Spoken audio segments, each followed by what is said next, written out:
మొక్కల పదార్థాలు వచ్చి దాని పొగ పీల్చడం మరియు బయటికి వదిలేయడం. ధూమపానం 2 సిగరెట్స్ మరియు టొబాకో. టీనేజ్పై ప్రధాన దృష్టి. తల్లిదండ్రులు ధూమపానం చేస్తారు, స్నేహితులు ధూమపానం చేయమని చెప్తారు మరియు వాళ్ళు ధూమపానం చేస్తున్నారు, నేను కూడా చేయాలి కదా అని అనుకుంటున్నారు. మరియు నిర్ణయం. పాఠశాలల్లో ధూమపానం గురించి చెప్పడం, అంటే దాని నష్టాలు ఏమేమి వస్తాయి మరియు ప్రమాదం దాని గురించి చెప్పడం మరియు మీడియా ద్వారా ప్రజలకు చెప్పడం ధూమపానం ఎలా మనకి హామీ చేస్తుంది.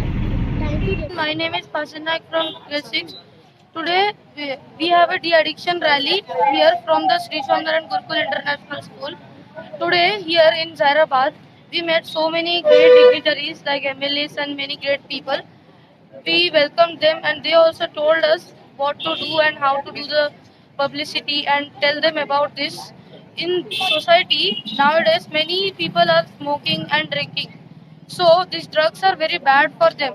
That's why we are doing this de-addiction rally so that they can become aware of this, what are the harmful effects of those alcohol and all those drugs. We are also telling what to do and what not to do, do's and don'ts. So it is very important. I am also very thankful that I am studying in such an institution. Thank you, Jai Swaminarayan. జై స్వామినారాయణ. మేము శ్రీ స్వామినారాయణ గురుకుల school నుంచి టీచర్లు, principal, director, విద్యార్థులందరూ కలిసి ఇక్కడికి వచ్చాము. మా స్కూల్లో ఉన్నటువంటి విద్యార్థులు ఎటువంటి చెడు అలవాట్లు గురి కాకుండా వాళ్ళకు మా స్వామీజీలసే మంచి సద్విద్య బోధిస్తాము. ఆ యొక్క లక్షణాలతో మా విద్యార్థులందరూ కూడా మంచి విద్య, సద్విద్య, బ్రహ్మ విద్యతో కలిగినటువంటి విద్యను అభ్యసిస్తూ అదేవిధంగా సమాజానికి కూడా మా వంతుగా ఎంతో కొంత సహాయకారం అందిద్దామనే ఉద్దేశంతో లాస్ట్ శనివారం కూడా మేము బీదరు వెళ్ళి అక్కడ కూడా ప్రోగ్రాం చేయడం జరిగింది. అక్కడ ఉన్నటువంటి ప్రజానీకం అందరూ కూడా మా విద్యార్థుల యొక్క ప్రోగ్రామ్ను చూసి చాలా ఆశ్చర్యకరంగా మా దగ్గరికి వచ్చేసి ఈ యొక్క ప్రోగ్రామ్కు అప్రిషియేట్ చేసి మాకందరికీ సహకరించడం జరిగింది. అదేవిధంగా ఈరోజు మన ఈ యొక్క జైరాబాద్ పట్టణం నందు ఎంతోమంది విద్యార్థులు కావచ్చు, వాళ్ళ యొక్క తల్లిదండ్రులు కావచ్చు, కాలేజీకి వెళ్తున్నటువంటి పిల్లలు కూడా చెడు వ్యసనాలకు లైక్ స్మోకింగ్ కానీ, ఆల్కహాల్ కానీ, అదేవిధంగా డ్రగ్స్కు అలవాటు పడి పొగాకు తీసుకొని వాళ్ళ యొక్క ఆరోగ్యాన్ని చాలా చెడు ద్వారా నశింపజేసుకుంటున్నారు. వాళ్ళ యొక్క కుటుంబంలో చాలామంది ఆ యొక్క చెడు వ్యసనాల ద్వారా డబ్బులు లాస్ అవుతున్నారు, అదేవిధంగా సంసారం లాస్ అవుతున్నారు, అదేవిధంగా కుటుంబ సభ్యులను లాస్ అవుతున్నారు. అదేవిధంగా ఈరోజు ఆరోగ్య పరిస్థితులు బాగాలేకపోవడంతో కార్పొరేట్ హాస్పిటల్కి వెళితే వాళ్ళకు లక్షలాధిపతి డబ్బులు వేచించుకొని మళ్ళీ తిరిగి ఇంటికి రాలేని పరిస్థితిలో ఉన్నారు.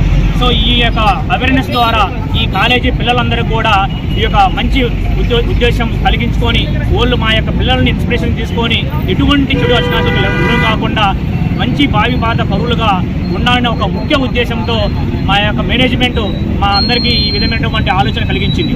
ఈ ఆలోచనను మేము ఇన్స్పిరేషన్గా తీసుకొని మా యొక్క ముఖ్య ఉద్దేశంగా ఎవరికి కూడా చెడు వ్యసనాలకు లోను కాకుండా మేము ప్రజానికానికి అందరికీ చేతులు ఎత్తి జోడించేసి వాళ్ళకు నమస్కరిస్తున్నాం. మనము ఆ యొక్క డబ్బులు ఖర్చు పెట్టే బదులు వ్యసనాలకు పొగాకు కానీ, సిగరెట్ కానీ, మద్యపానానికి కానీ వాటికి ఖర్చు పెట్టే డబ్బులను మా స్వామీజీలు కానీ మేము కానీ మా పిల్లలకు ఇస్తాము. జ్యూస్ కానీ, పళ్ళు కానీ, వేరే ఏమైనా ఆరోగ్యకు సంబంధించినటువంటి ఫ్రూట్స్ తీసుకోండి. ఈ విధంగా మేము పిల్లలకి చెప్తాము. అదేవిధంగా వాళ్ళ పేరెంట్కి చెప్పి ఎవరైతే మా తల్లిదండ్రులు, మా పిల్లల యొక్క తల్లిదండ్రులు ఉన్నారో వాళ్ళు కూడా ఈ యొక్క పిల్లల యొక్క ఆలోచన దానిని అర్థం చేసుకొని తాగే వాళ్ళుంటే తాగడం మానేశారు, తిరిగే వాళ్ళుంటే తిరగడం మానేశారు, డ్రగ్స్ తీసుకోవడం మానేశారు.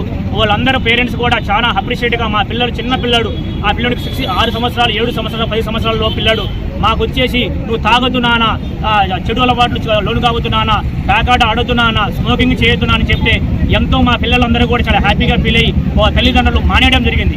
అటువంటి ఎగ్జాంపుల్ మా తల్లిదండ్రులు వచ్చేసి మా స్కూల్కు, సార్ మా పిల్లోడి ద్వారా నేను మారినాను, మా పిల్లోడి ద్వారా నేను ఈ చెడు అలవాట్లకు లోను కాకుండా మంచిగా ఉన్నాను మాకు చెప్పడం జరిగింది. సో అంతకు మించినటువంటి సొసైటీకి మేము ఇంకేం చేయగలుగుతాం, ఇదే మా యొక్క మంచి ఉద్దేశంగా మేము భావించేసి ఈ సమాజానికి ఎంతో కొంత మా వంతు సహాయం చేద్దామని వచ్చినందుకు వచ్చాము. సో మీరందరూ కూడా ఈ పోలీసు వాళ్ళు కానీ, ఈ మీడియా కానీ, ఈ పొలిటీషియన్స్ అందరూ కూడా మాకు సహకరించడం జరిగింది. ఈ సహకారం ఎల్లప్పటికీ ఉంటే మేము ఇంకా ఎన్నో కార్యక్రమాలు చేస్తామని మీ అందరి ముందు తెలియజేసుకుంటున్నాం. Thank you so much.